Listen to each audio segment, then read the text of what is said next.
Hi, everyone. I'm Jonathan Al-Khouri. Today is November 14, 2024. This is the live daily briefing of the Israeli Citizen Spokesman's Office.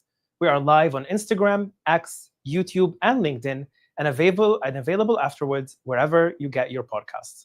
Please start submitting questions in the chat, and as always, like and subscribe to help us reach a wider audience. There are intense diplomatic negotiations taking place right now about Lebanon. Israel has a clear demand. If Israel leaves Lebanon and Hezbollah reestablished itself on Israel's border, Israel must have a guaranteed freedom of action in Lebanon in order to remove the threat. If the Hezbollah threat returns, then Israel needs to return. That's what Israel's defense minister said Israel needs for any future agreement on Lebanon.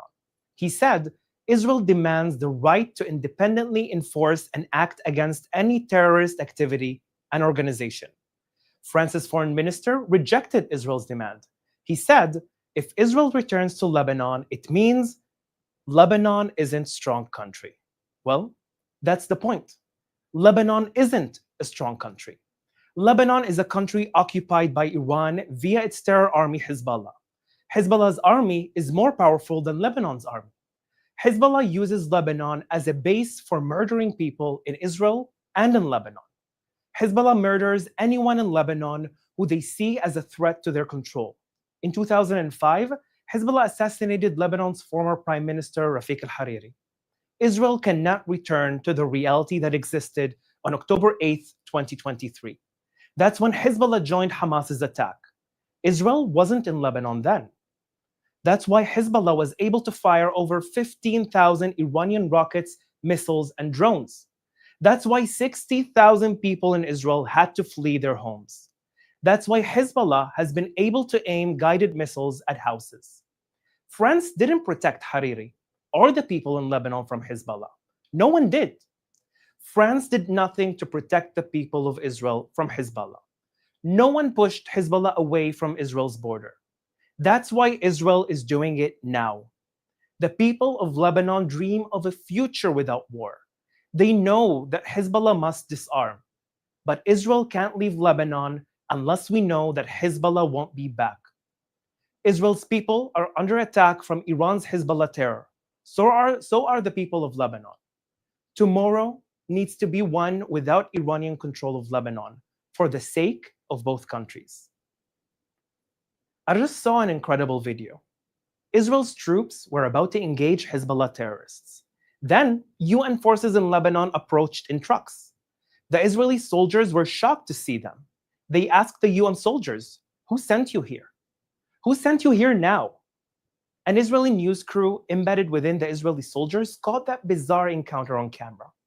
The Israeli soldiers warned the UN forces that the area was dangerous and there was shooting, so the UN forces left. One of the Israeli soldiers shared that when he was younger, he remembered the UN forces in Lebanon doing the same thing. When Israel's troops would be closing in on Hezbollah, the UN troops would suddenly appear. That's no coincidence. UN forces in Lebanon are part of the problem, not part of the solution.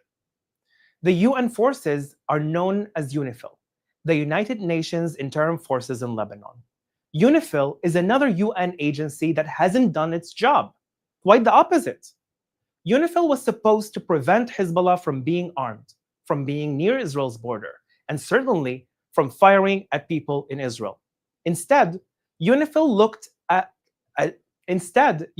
on as Hezbollah became stronger in Lebanon, right next to UNIFIL bases.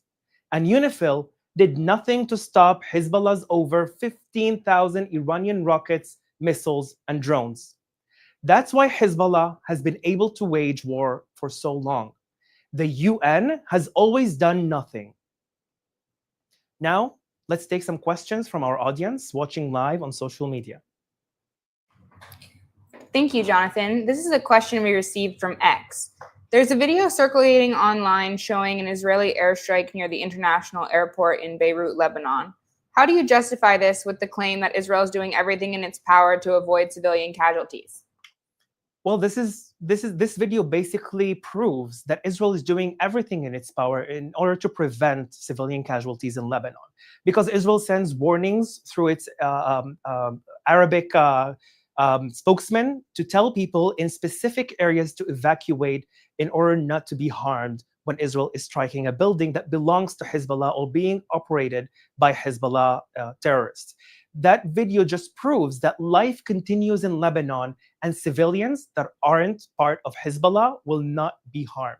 That's what Israel has been doing since it began its operation in Lebanon, making sure that none of the Lebanese civilians that aren't part of any terrorist group wouldn't be harmed. And Israel's continuing to do that. We can see numerous videos of people just waiting to see an Israeli strike going on of a building that belongs to Hezbollah, and people are not getting harmed. They're just watching there, standing, and also filming it.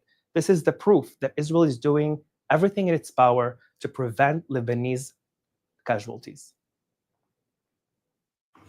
A few minutes ago, Israeli airstrikes were reported in Damascus.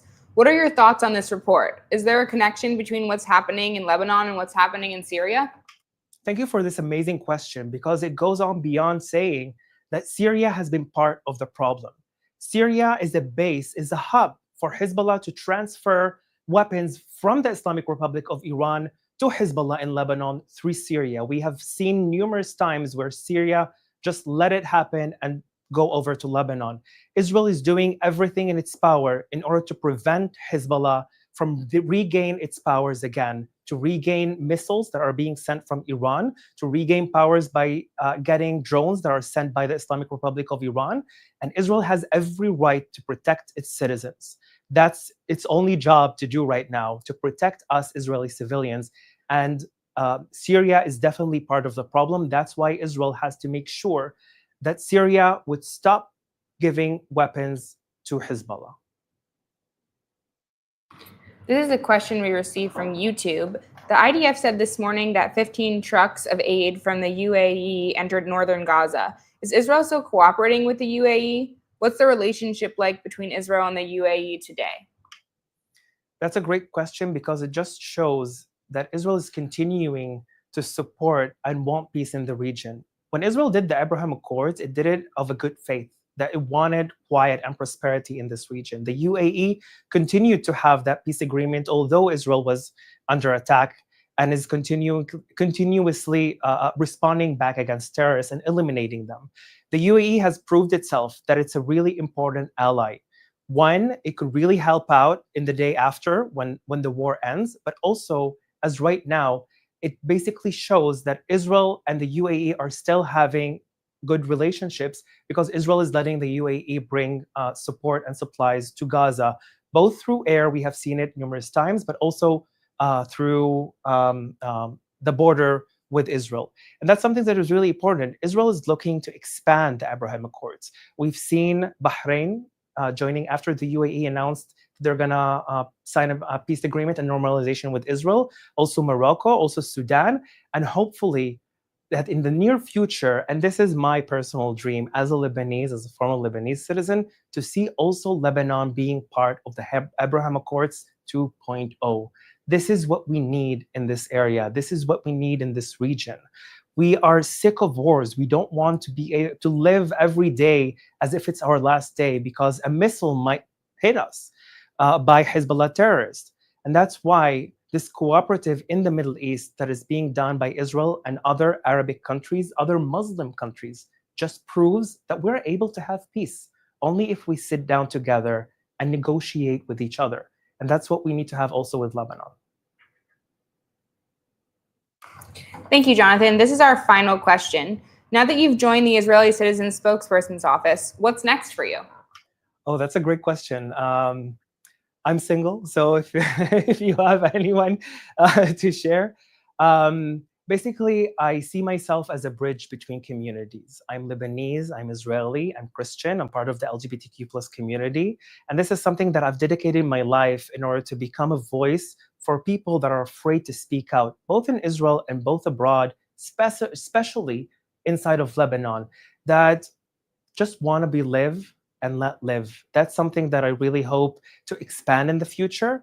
I'm really working on bringing more collaborations with Lebanese people and Israelis and people from around the world to just share our thoughts and give platform to people that just want to spread joy and peace. And this is where I'm heading. Hopefully, we will be successful. And this is something that I'm really looking forward to expand. And I'm really happy to be part officially of the family of Israel's Spokesman's Office.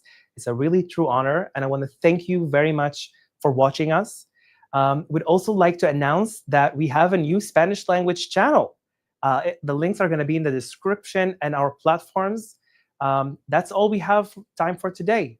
Thank you for tuning in. We'll be back tomorrow at 3 p.m. Israel time and 8 a.m. East Coast time. Have a good day.